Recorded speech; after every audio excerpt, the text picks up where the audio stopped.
Morir, observó Tenebros, con leve sorpresa, estaba resultando ser no solo agradable, sino totalmente maravilloso. Si hubiera sospechado alguna vez lo mucho que iba a disfrutar del proceso, no habría perdido todas estas décadas esperando a que su necio aprendiz Plegues lo asesinase. Así que, incluso mientras yacía jadeante en torno a las púas de hielo que le atravesaban el pulmón, Tenebros sonrió, a pesar de las sacudidas y convulsiones que, como actos reflejos, suponían la última rebelión de su cuerpo contra la caída de la noche eterna, a pesar de los sistemas orgánicos que fallaban uno tras otro, manteniendo los últimos vestigios de luz y vida dentro de las enormes complejidades de su cerebro, inmensas incluso en comparación con los demás Bith, una especie justamente legendaria por su destreza intelectual. Tenebros se encontró disfrutando particularmente de la desaparición gradual de sus propios midichlorianos. Su percepción de la fuerza era aún más aguda que los poderes de aumento de sus enormes ojos. En la fuerza podía sentir cada uno de los midichlorianos desaparecer uno a uno, una onda expansiva de oscuridad, como estrellas eclipsadas por la silueta de una nave que se aproxima, o cayendo a través del horizonte de sucesos de un agujero negro. ¡Ah, la oscuridad! La oscuridad por fin, la oscuridad que había soñado, la oscuridad que había planeado, la oscuridad que era su único y verdadero amor, la oscuridad que había tomado como nombre. ¿Acaso no era Darth Tenebros? Su visión se atenuó, sus oídos se apagaron, como si escuchase una ráfaga de viento estática en un electrovocalizador, y a continuación silencio.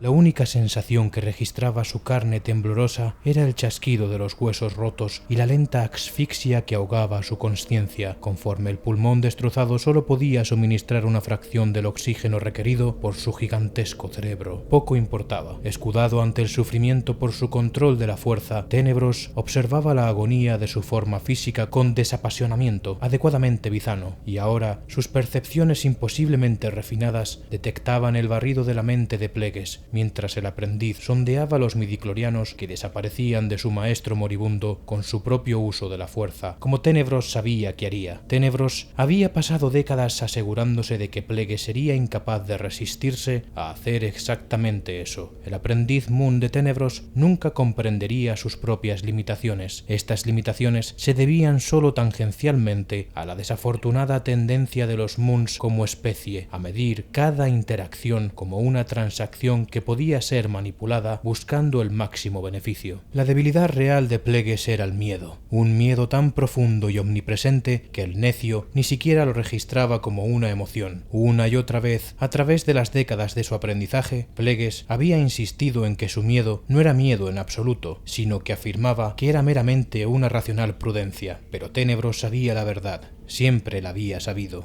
Tenebros había elegido a su aprendiz precisamente debido a ello. Plegues tenía miedo a morir. Si Tenebros hubiera sido la clase de persona capaz de experimentar compasión, posiblemente habría sentido alguna por su aprendiz. Lisiado por el miedo, Plegues nunca conocería la libertad de una voluntad sin ataduras que era el verdadero legado de Bane para los Sith. Y si Tenebros hubiera sido la clase de persona capaz de ser imparcial en esas cosas, habría asumido gran parte de la culpa de la incapacidad de Plegues. Sin embargo, dado que tanto la piedad como la justicia eran completamente ajenos a su naturaleza, en lugar de eso, Tenebros recordaba gratamente cómo azuzó implacablemente a su aprendiz a través de sus largos años juntos. Había pinchado constantemente en la llaga de Plegues para asegurarse de que no pudiera sanar nunca. Ni siquiera los animales temen a la muerte, Plegues. La más humilde bestia de la existencia exhibe más prudencia racional de la que tú nunca tendrás. Solo temen al dolor y las heridas, las luces brillantes y los ruidos fuertes. Eres menos que una bestia. Tienes miedo de un concepto que ni siquiera entiendes. Así fue como la tierra quedó cuidadosamente preparada. Así fue como la semilla del miedo de Plegues brotó y floreció en la obsesión. Así fue como Tenebros apartó hábilmente la aptitud sin par de su aprendiz para manipular los midichlorianos lejos de la profundización de la comprensión, de la intuición del futuro y de la acumulación de poder personal y político, lejos de todas y cada una de las empresas que podrían haber supuesto un inconveniente para el plan definitivo de Tenebros, y la dirigió hacia una sola meta, una meta que Tenebros había elegido para sus propios fines, el dominio de la vida y de la muerte. Más de un siglo antes, cuando el propio Tenebros no era más que un aprendiz Sith, el magnífico poder computacional de su cerebro Bith le había llevado mucho más allá de los estudios simplistas de la fuerza que su maestro le imponía. Él siempre había sido demasiado inteligente para dejarse seducir por la tradicional palabrería metafísica Sith del destino oscuro y la estúpida fantasía de la guerra sin fin contra la también estúpida Orden Jedi. Pronto había confirmado, para su propia satisfacción, que el lado oscuro de la fuerza, lejos de ser cierta sensibilidad mística malévola dedicada a la difusión del sufrimiento por toda la galaxia, no era en realidad más que una fuente de energía y una herramienta con la que podía imponer su voluntad sobre la realidad. Era una especie de amplificador natural que podría utilizar para multiplicar la eficacia de sus muchas habilidades útiles, ninguna de las cuales era más útil que su intelecto sin igual. Al igual que muchos Sith antes que él, había dedicado sus poderes hacia el conocimiento del futuro, pero a diferencia de cualquier Sith antes que él, tenía el enorme cerebro de su gente, que combinaba un enorme poder de procesamiento bruto con un nivel de precisión analítica simplemente más allá de la capacidad de cualquier otra especie. El futuro estaba siempre en movimiento, y mientras otros Sith se esforzaban por prever los signos más débiles y menos específicos de lo que había de venir, Tenebros no tenía necesidad de ver el futuro, podía calcularlo. Cuando todavía era un aprendiz, su análisis le había mostrado el inevitable fin de los Sith de Bane y su absurda regla de 2. Sus cálculos indicaban claramente la llegada de una sombra tan grande que oscurecería la galaxia por completo, tan vasta que marcaría el final tanto de los Jedi como de los Sith tal y como el universo los había conocido hasta ahora. El ascenso de la sombra sería el final de la propia historia. Tenebros no tenía la menor duda de que toda la galaxia mediría el tiempo de acuerdo con su llegada. Los eventos estarían marcados por cuánto tiempo habrían precedido a la sombra o cuánto tiempo después de que llegara.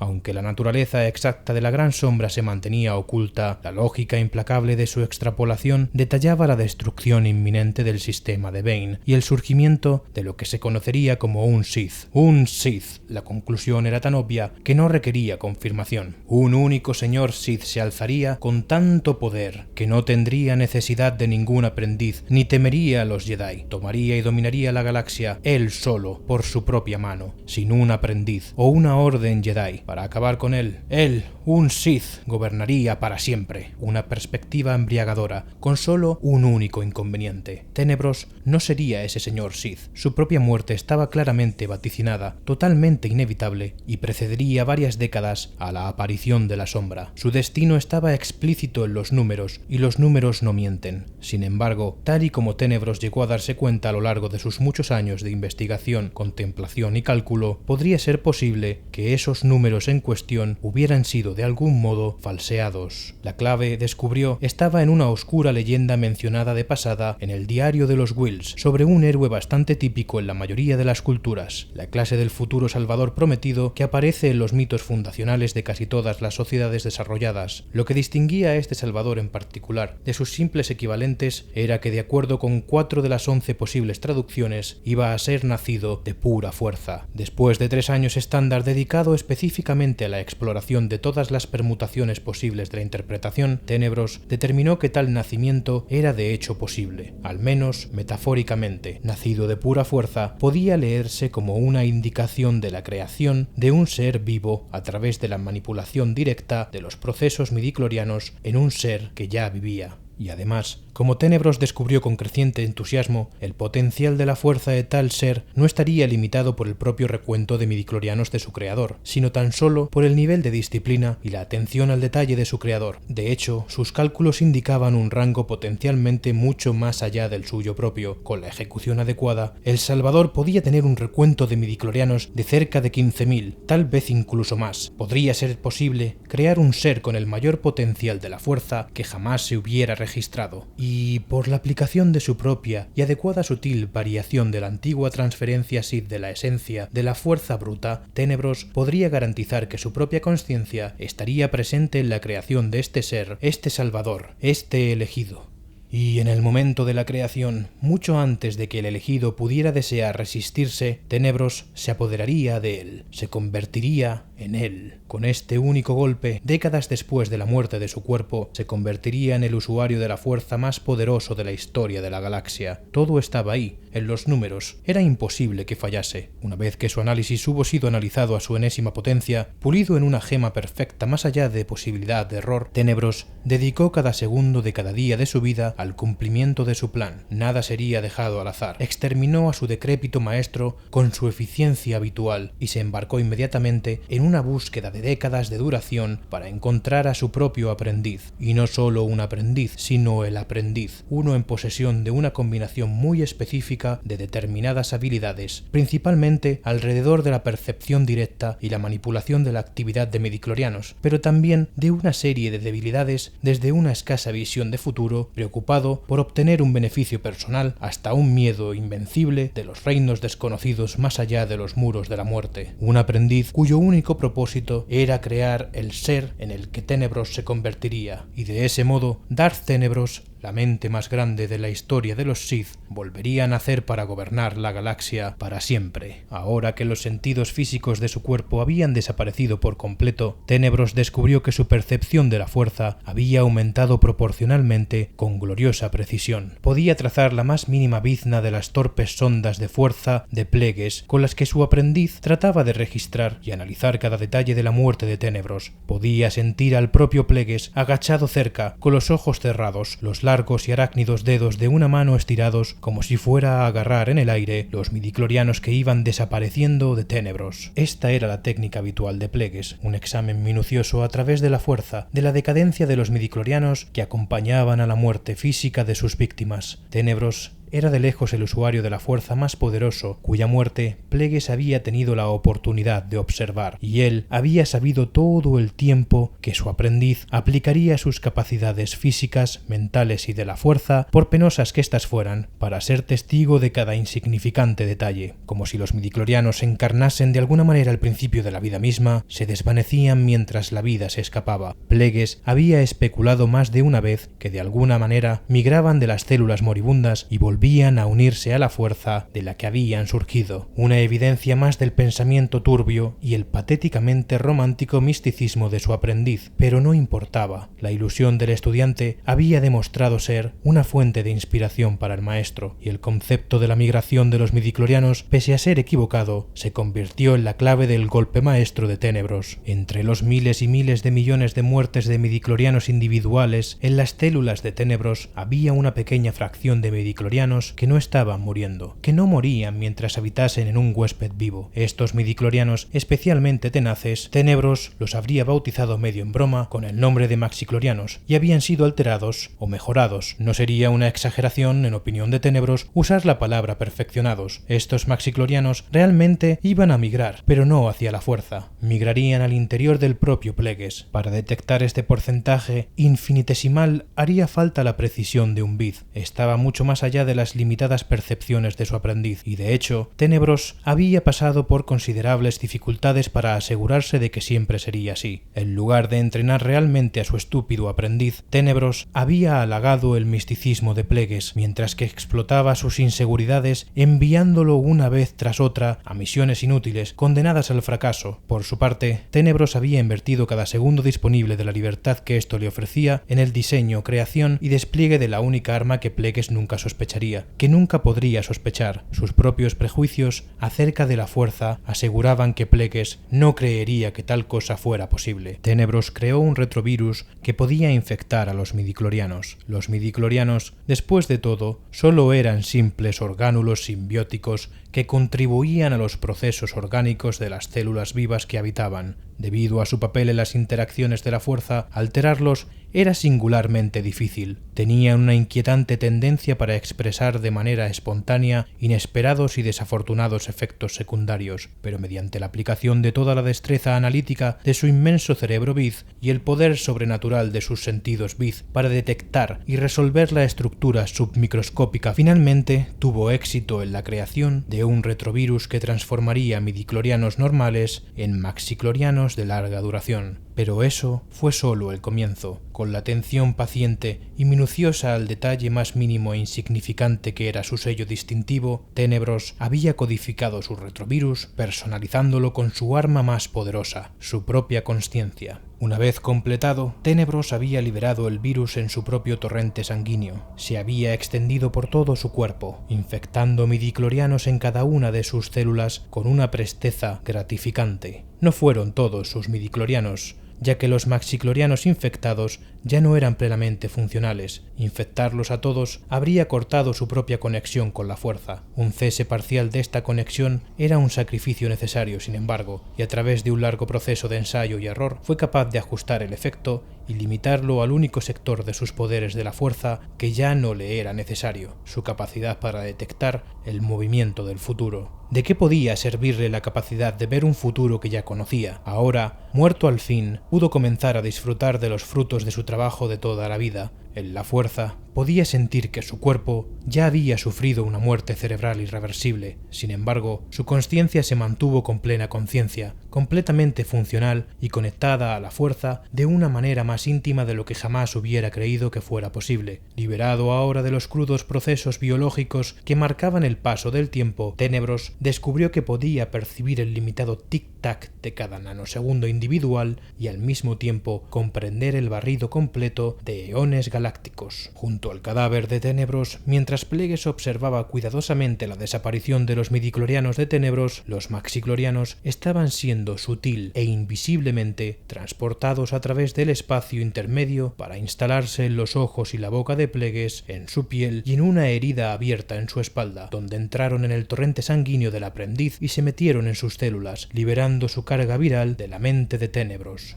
Perfecto. Y lo que lo hacía aún más perfecto era que su aprendiz nunca comprendería el juego de palabras irónicamente del nombre que Tenebros le había dado: Plegues, el enfermo. Impulsado por la voluntad del maestro Sith, reforzado en el lado oscuro, el retrovirus se propagó a una velocidad increíble. Mientras transportaba su consciencia a través del cuerpo de su aprendiz, Tenebros se encontró siendo placenteramente consciente de que estaba ganando acceso a los sentidos de Plegues. Literalmente, podía sentir lo que Plegues sentía, tanto la satisfacción con clínica frialdad por haber logrado con éxito el asesinato de Tenebros y la percepción de la fuerza que permitía a Plegues hacer el seguimiento de los últimos desvanecientes restos de los midichlorianos de Tenebros no infectados. Acceso completo a la percepción de la fuerza de su aprendiz. Delicioso. Mejor de lo que Tenebros se había permitido desear. Tal vez debería haber invertido algo de tiempo en entrenar de verdad al estúpido Moon. Aprovechar los poderes de la fuerza de Plegues sería más entretenido si no estuvieran tan atrofiados, y sin embargo, a medida que continuaba explorando, Tenebros se dio cuenta poco a poco de todo el alcance de la conexión de su aprendiz con la fuerza, que era mucho más profunda, más amplia y más poderosa de lo que Tenebros había sospechado nunca. Reflexionó con una punzada de pensamiento incómodo que tal vez Plegues tenía razón cuando sostenía que Tenebros siempre le había subestimado. Ahora Tenebros tocaba los poderes de prospectiva de su aprendiz, que también eran mucho más desarrollados de lo que Tenebros había creído. Por un momento, Tenebros encontró que su percepción avanzaba en el tiempo hasta la propia muerte de Plegues, a manos de su aprendiz, quien solo era visible como una mancha de oscuridad, una sombra. Por un instante, Tenebros sintió la angustia de la muerte de Plegues y sintió la ardiente agonía que sentía Plegues ante su fracaso al no haber podido crear nunca el usuario de la fuerza en el que Tenebros debía convertirse. Iba a permitir a su propio aprendiz matarlo antes de tiempo. Esto no puede ser, no podía ser contemplado, y mucho menos podía permitirse que sucediera. La furia compitió con el pánico mientras Tenebros lanzaba su mente hacia el futuro, tratando de comprender cómo Plegues podía ser tan complaciente, tan estúpido, tan ciego. La punzante verdad le llegó a través de la creciente oscuridad que nublaba su previsión prestada. Pronto, todo lo que podía ver del futuro era una mancha borrosa de sombras, conforme el retrovirus en que se había convertido infectaba cada célula de Plegues. El retrovirus le había permitido sacrificar su capacidad de mirar hacia adelante en el tiempo y por lo tanto había robado a su aprendiz su poder para sentir el futuro, lo que a su vez también sellaría su propio destino. Su decidido propósito de buscar la vida eterna y el poder supremo solo había logrado eso. Sería destruido por su propio triunfo. Entregado ahora totalmente al pánico, Tenebros dirigió su voluntad a deshacer el daño que había causado. Con todo su poder multiplicado, arrancó sus maxiclorianos fuera del cuerpo de Plegues en un chorro de energía de la fuerza desde sus ojos, su boca, la herida y todas las demás células. Tenía que pensar, tenía que encontrar una salida, o tal vez no la hubiera. Tal vez lo mejor que podía esperar era la extinción lenta e inevitable de su consciencia, conforme también sus maxiclorianos se desvanecían y se apagaban. Entonces, al menos, ya no tendría que retorcerse en la agonía de su autoinfligida derrota si sus maxiclorianos desaparecían, porque se dio cuenta de que no estaba seguro de exactamente cuánto tiempo tardaría el proceso, pero desde luego no parecía estar perdiendo la consciencia. Se extendió con la fuerza, tal vez pudiera sentir algo, cualquier cosa, o incluso contactar con Plegues, hacer notar su presencia de algún modo, ya que su aprendiz no le permitiría sobrevivir, no importa lo reducidos que fueran sus poderes. Pero Plegues no estaba ahí. No solo Plegues había desaparecido de alguna manera, sino que Tenebros no podía sentir el menor rastro de que hubiera estado allí jamás. ¿Qué estaba sucediendo? ¿Cómo podía ser eso? El único rastro de vida orgánica que Tenebros podía sentir eran algunos antiguos restos momificados, pertenecientes a un Bith. ¿Cuánto tiempo había estado ahí? ¿Cuánto tiempo habría hecho falta para que desapareciera todo rastro de Plegues? Estos restos tenían años, décadas, quizás siglos de antigüedad. Tenebros se preguntó, con terror creciente, si su retrovirus podría haber mutado de alguna manera, si sus efectos sobre los maxiclorianos podrían de alguna manera haber ido más allá de la escisión de la previsión, y si su vida eterna fuera esto. O peor aún, ¿y si su previsión no se hubiera eliminado, sino que de alguna manera hubiese sido retorcida sobre sí misma? ¿Y si sus restos eran antiguos, porque esta era la 1000ª vez que revivía su muerte y la dolorosa revelación de su larga vida de autoengaño? ¿Y si esta era la 1000ª vez que lo había revivido? Entonces lo supo, y en ese momento deseó tener aún boca, porque realmente necesitaba gritar. Morir, observó Tenebros con leve sorpresa, estaba resultando ser no solo agradable, sino totalmente maravilloso. Si hubiera sospechado alguna vez lo mucho que iba a disfrutar del proceso, no habría perdido todas estas décadas esperando a que su necio aprendiz Plegues lo asesinase.